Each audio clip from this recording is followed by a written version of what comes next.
Hello and welcome to another episode of Trust Issues. Today I'm sitting down with Olivia Markham, co-manager of the BlackRock World Mining Trust, to talk about the fund and the opportunities for investors in the commodities sector. Olivia, many thanks for joining us today. Thank you, Joe, and great to be here with you as well. Could you start off with an overview of the Trust's objective and current portfolio weightings?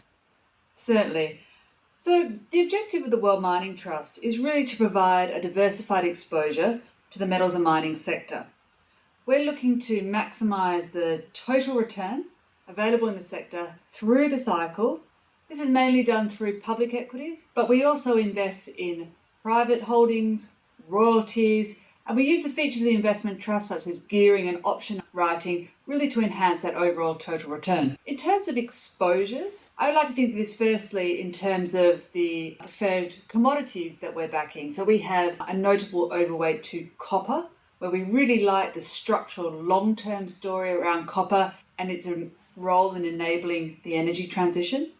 We also have a large exposure to gold, where we've seen some really interesting price performance and where we still believe to be a discount in the equity holdings. And then we also provide some really interesting exposures to mid-cap growth names in the sector, where we believe they can capture outside returns as we look over time. Thanks. And could you explain your allocation to private assets in terms of both the structure and also the benefits? So within the World Mining Trust, we have the ability to allocate up to 20% in unquoted holdings. Today, we have under 10% of the portfolio exposed to private investments. These are a combination of classic private investments, typically smaller, earlier stage companies who are close to a liquidity event. And we've actually been able to generate some fabulous returns on this part of the portfolio over the last couple of years. The other area where we have private investments or unquoted holdings is our royalty investments. Today, we have a royalty over a copper and gold asset in Brazil, and that's been a great source of both capital growth, but also income generation, allowing us to further diversify and strengthen our income generation. Great. Why do you think the commodity sector lends itself particularly well to active management? So there's a lot of different points I could talk to here, but I think the first area that I always think about is just the underlying cyclicality of this sector. And I think it's really important to have an active approach when you're making investments in the commodities universe or a commodities sector to try and best capture that cyclicality. There's certain times that you want to have quite a significant amount of risk, and there's times that you want to take that risk off as you manage cyclicality over time. The next area where I think active management is really important is to take advantage of some of those smaller or earlier stage opportunities in the sector. Because of some of the volatility that we see in our space, there is this opportunity to capture outsized returns, and active management really lends itself to try and capture those opportunities best. Changing tack slightly, looking at some of the individual commodities themselves, what factors have been driving price increases, for example, gold, copper and silver? So I'll start off with copper first. And as I mentioned earlier, that is a significant position for us across the trust. So copper has both short-term drivers and longer-term drivers. From a longer-term perspective, copper is absolutely critical in enabling the energy transition. As we look to electrify the global power system, copper has a really key role in terms of distributing that power that we need. So really key in terms of the energy transition. And interestingly, it's also got quite a lot of recognition year to date as people have begun to think about the amount of data centers that are going to have to be built out as a result of AI and the copper that will be required for that, as well as upgrading to the grid. The other piece that's quite interesting on copper, not just the demand side, but probably actually more importantly, is the supply side of the picture. Copper, like a number of the commodities, have seen structural underinvestment for the best part of a decade now. And so we simply just don't have a deep pipeline of new world-class copper deposits coming into the market. And when we match up that kind of encouraging demand outlook against a supply side that's quite constrained, we do have tight markets emerging, particularly over the next couple of years. So that's the copper story. If I move on to, say, gold, quite a different picture. So gold has performed incredibly well this year. You'd always seen an all-time high set in the gold price. It's certainly done its job in portfolios as a safe haven investment, a diversifier. But actually, the classic drivers of gold haven't quite been there this year. You typically wouldn't expect to see the gold price performing so well when the dollar is still quite strong, when interest rates are still quite high. So it's actually been a range of different drivers for gold year to date. That's been around central bank purchases, particularly out of China. We've got quite a lot of geopolitical macro risk, which I think gold is holding well in that environment. And we're also probably seeing a bit more stickier the inflation. And that stickier inflation could come against rate cuts as well, which also plays quite well for gold. On silver, similar drivers to gold. Silver typically trades at a ratio to gold, but the differential with silver, it actually has a very important role as well to play in the energy transition, and that's largely linked to solar. So quite different drivers, but strong price performance from all those commodities I mentioned. So, following on from that, do you think these are currently reflected in the share prices of companies or their income streams? So if I start with the precious metals companies or equities first, we have seen a clear disconnect of the valuations or multiples that precious metals equities trade at relative to where they traded in the past. So we've seen a derating of these multiples, and I think once these companies can really prove that they can translate higher gold prices into higher cash flows, I think there's a real valuation opportunity for these equities to re-rate. If I look at copper, we have seen a move up in some of these copper equities, but what I would say is that when we think about the copper price that is required to incentivize new projects into the market, we don't believe that the copper equities are really reflecting in that kind of price environment yet. Changing topic again, there's been a lot of coverage about the health of the Chinese economy and the property sector in particular. What's your view on the outlook for commodity demand from China? Whenever I speak about China, I think it's really important to put it into perspective. China is huge. It's by far the world's largest commodity consumer. It accounts for more than 50% of demand for most commodities, barring oil. And if we think about the last cycle, China for many years was more than 100% of demand growth for a number of commodities, and that was really linked to the rapid urbanization that occurred in China from the early 2000s. China is now naturally maturing as an economy, and naturally its annual growth rate is slowing, but it's still pretty healthy. It's still growing at low to mid-single digits of GDP each year, faster than most other economies.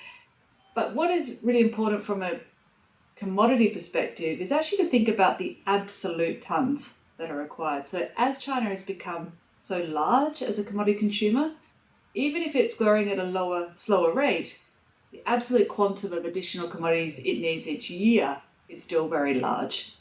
The other thing that we're seeing with China as well is that the composition of their demand for commodities is changing.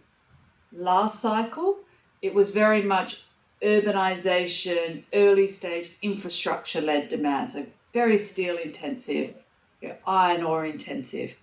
As we look forward, we see the demand being much more driven around things such as the energy transition, investments into renewable infrastructure, investments into EVs, investments into advanced manufacturing. So we see these areas as still growing strongly, but the underlying composition of that commodity demand, is it going to be more steel intensive or base metals intensive? That's what we debate, and that is what is changing. We've seen some M&A activity in the mining sector over the past year. What do you see as the causes for this? So you're absolutely right. We have seen a number of deals announced, a number of deals completed, a number of deals not completed.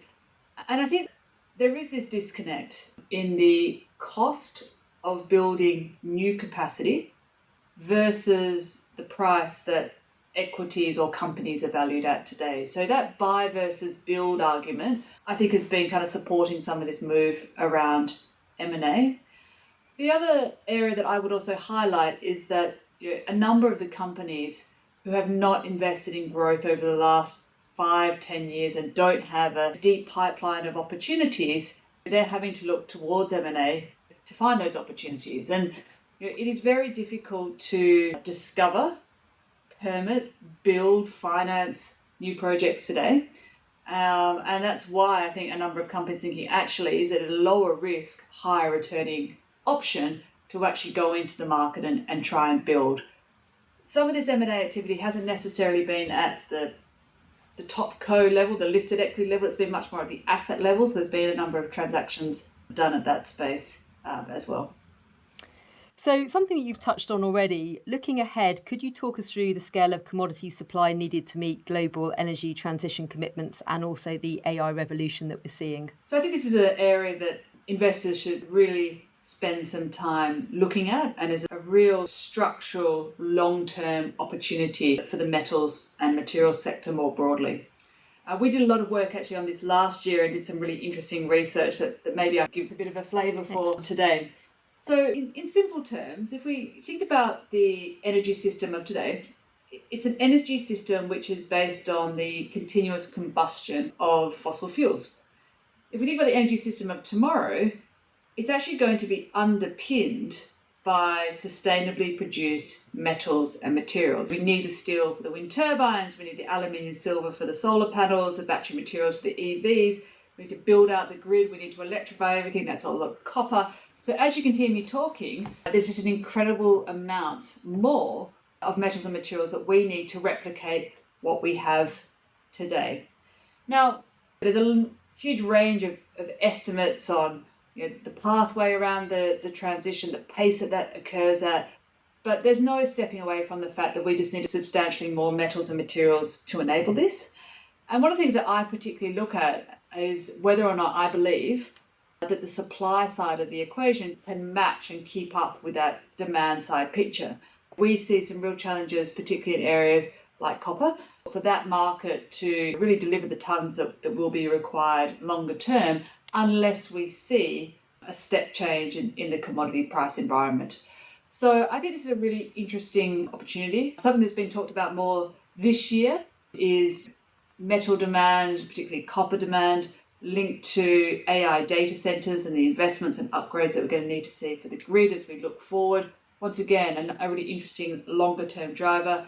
For those wanting to get exposure to the AI theme, you can pay a much lower multiple looking at this sector than what you can for some of the hyperscalers out there. So I encourage people to have a look at that. But certainly I think when you step back, what we're really trying to do within the BlackRock Mining Trust is identify those longer term structural stories, provide the best investments to try and capture that and invest through the cycle. And I think looking at areas like copper is a great way to do it. And do you see expansionary capex rising to meet these requirements? So we have seen an increase in capital spending, but to be honest, it's pretty modest. When we start to adjust for inflation, and then we adjust for the fact that the sector produces more commodities today, and we look at everything on a per unit of production basis, actually capital spending has really not increased at all. So I would expect to see more capital being spent, but as I alluded to earlier, we need to see attractive economics. We need to have a commodity price environment to incentivize the producers to go out and spend that capital. And that is ultimately, it's economics which dictates these investment decisions. So high commodity price environment really to justify that move up in expansionary capex.